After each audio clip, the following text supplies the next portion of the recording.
Hi, how you doing? It's Gwyn back from Revolver. Hope you're all well and you're ready to, with me, catch up on all of this crazy Beatle news that's been going on recently. I simply don't recall a time when there's been so much going on, not just in terms of stuff that's come out, but also announcements of what's due in the future. Now, one thing that has come out last weekend, celebrating National Album Day, whatever that might be, not heard of it until this year, was this beauty. Now, Hard Day's Night, familiar to us all, so nothing new to see or hear here, but was it really necessary release? I saw a comment from the very marvellous Andrew Dixon on his Twitter feed over the weekend, where he said he picked up one of these in store and thought, do I really need this? And decided to plop it back. Fair play to Andrew. I couldn't resist the temptation. Obviously, I don't have the discipline that Andrew has, but it does raise the question, is a release like this necessary? And if we are collectors of Beatle items, do we need to collect everything like this? I mean, it's on a beautiful white vinyl disc. It's celebrating 60 years since its release. But perhaps you'll put your comments in the comments box below and let me know what you think. Did you buy it? And particularly if you're in the States or elsewhere in the world, what do you think about this being exclusive to the UK? Is that fair on US fans? Let us know. And then there's this beauty. John Lennon's Mind Games meditation mixes. I'd be interested to know what your thoughts are on this. Again, I think there are questions to be asked and I'd be very interested to know your thoughts. Firstly, on the price point, not a cheap item to buy. It's a limited edition, fair enough. But I think the biggest point that I'd like to make is it's got John Lennon's name there, John Lennon's name on the spine. But is this really a John Lennon release? Didn't exist during his lifetime. And I think it might have been fairer, really, to have had John Lennon stroke Sean Ono Lennon on the cover, because this is clearly something that Sean has worked on very closely, supervised, and I think it might have been fairer, and I would have had no objection if it had been a John stroke Sean release. Again, let me know what you think. The price point, let's think about that as well. 3 discs on this LP. It's essentially just reworkings of one track, and is retailing for just about 80 quid here in the UK. It's a lot of money, but it's a limited edition again. Will probably increase in value over time, but what's your thoughts on that? So let's check through some of the other news items and updates and announcements that have come out over the last few weeks. We've got the very welcome news of Ringo's Look Up album, his country album, which will be hitting stores in the new year. And that, I think, is welcomed by everybody who's a fan of Ringo and his music. We've got a taster of one of the tracks, which was featured on my last news bulletin.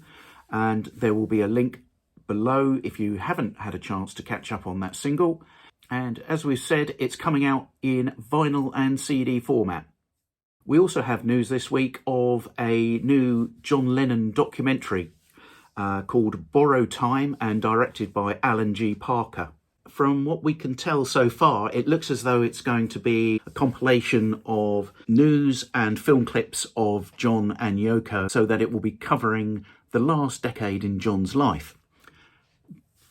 There will be a number of contributors who will be essentially talking heads throughout the documentary.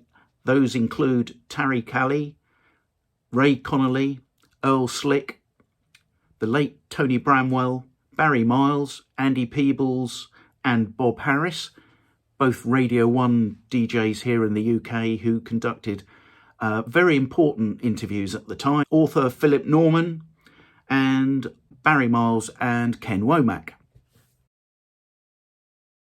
In other film news, we have the imminent release of Midas Man, which will be coming to Amazon Prime on Wednesday, the 30th of October. That's just one day after the UK premiere, which will be in Liverpool and features Jacob Fortune Lloyd in the title role of Brian Epstein. All the trailers and promos for this film that I've seen, it all looks pretty good. So I'm looking forward to catching up with this film on Amazon Prime, and there will be a full review later in the month.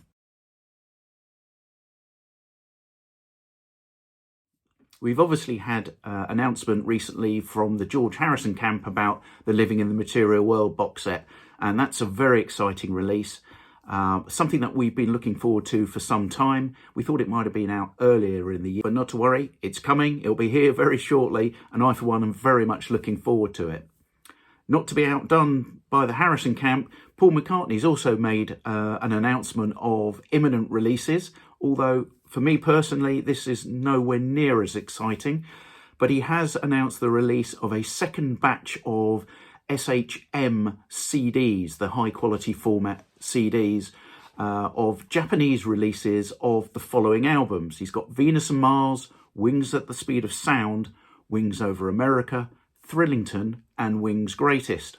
Now, I've seen other commentators saying, there's no London Town there. Does that mean that we perhaps are going to have a future release of London Town as an archive? Well, I'm, for one, not going to hold my breath over that. Later next month is the Black Friday Record Store Day event, where we have a couple of Beatle items that are going to be featuring.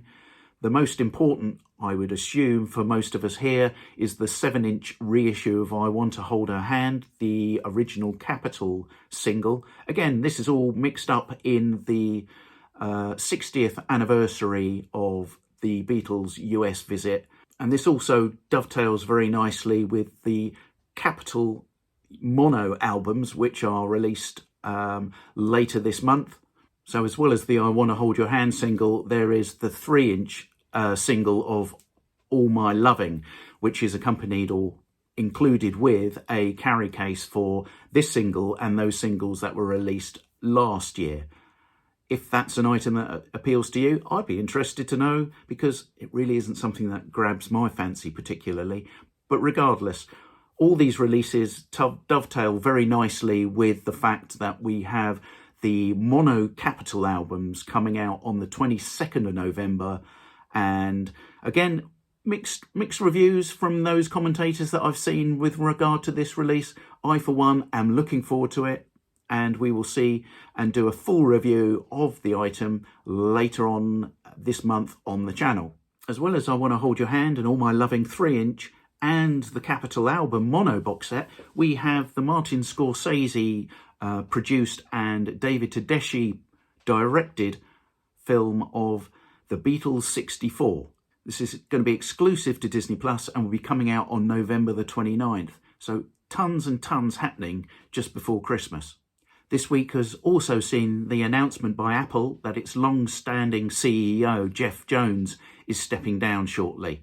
Now, Jeff has overseen a period in which there have been hits as well as misses in terms of Apple's output during these years. I guess we could have some highs being the Get Back film and the Love Project, with maybe a misstep in terms of the Red and Blue albums and the 8 Days a Week movie. Regardless, he's been a constant, and we'll be very interested to see who might fit into those shoes. We'll have to wait and see who the Lennon, McCartney, Harrison style camps choose to be the successor to Jeff. But it'll be a very important position to fill, and it'll be interesting to see what direction Apple will take in the future. And just to prove that this is an absolutely crazy time of year and the news doesn't stop coming, even as I'm making this video, there is an announcement that the original EMI console that was used at Abbey Road to record the Abbey Road album is shortly going to be put up for sale. The console, which was an EMI TG12345 console, was custom built at Abbey Road Studios in 1968 and was used on the Abbey Road album. Dave Harries, who was part of the original recording team, said, "Abbey Road is one of the best albums that's ever been made, and it sounds so good because of this recording console." Because of the way that Abbey Road was recorded, the album has a distinctive sound that hallmarked the future of pop recording. The console was allegedly left in bits for about 50 years, and a dedicated restoration team has put it back together, finding and reassembling about 70% of the original parts of the console, and having to have bespoke elements to also bring the whole console back to working life. But it's done now and will shortly be going on sale. Let's not also forget we've got the McCartney Legacy Volume 2 by Alan Kozin and Adrian Sinclair coming, so that's even more to look forward to. So I think you'll agree that it's been a bloody crazy time recently. We will continue to bring you as much news as quickly as we can here on the channel.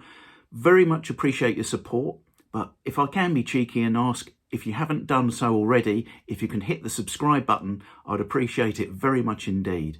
Also to let you know that over the weekend, I'll be releasing another quiz for you all. So watch this space for another quiz, probably going to be landing on Sunday. I think you'll agree it's been an incredibly busy period of late with all these announcements and products being released. But I'd like to get your feelings on whether or not you think it's too much at the moment. I can certainly understand that perspective, and it's certainly a burden on everybody's purse strings, but let me know what you think. I'd be really interested to know. If you have any suggestions for content for the channel, then please get in touch. Any feedback is very welcome, and I look forward to hearing from you very soon. But until next time, bye for now.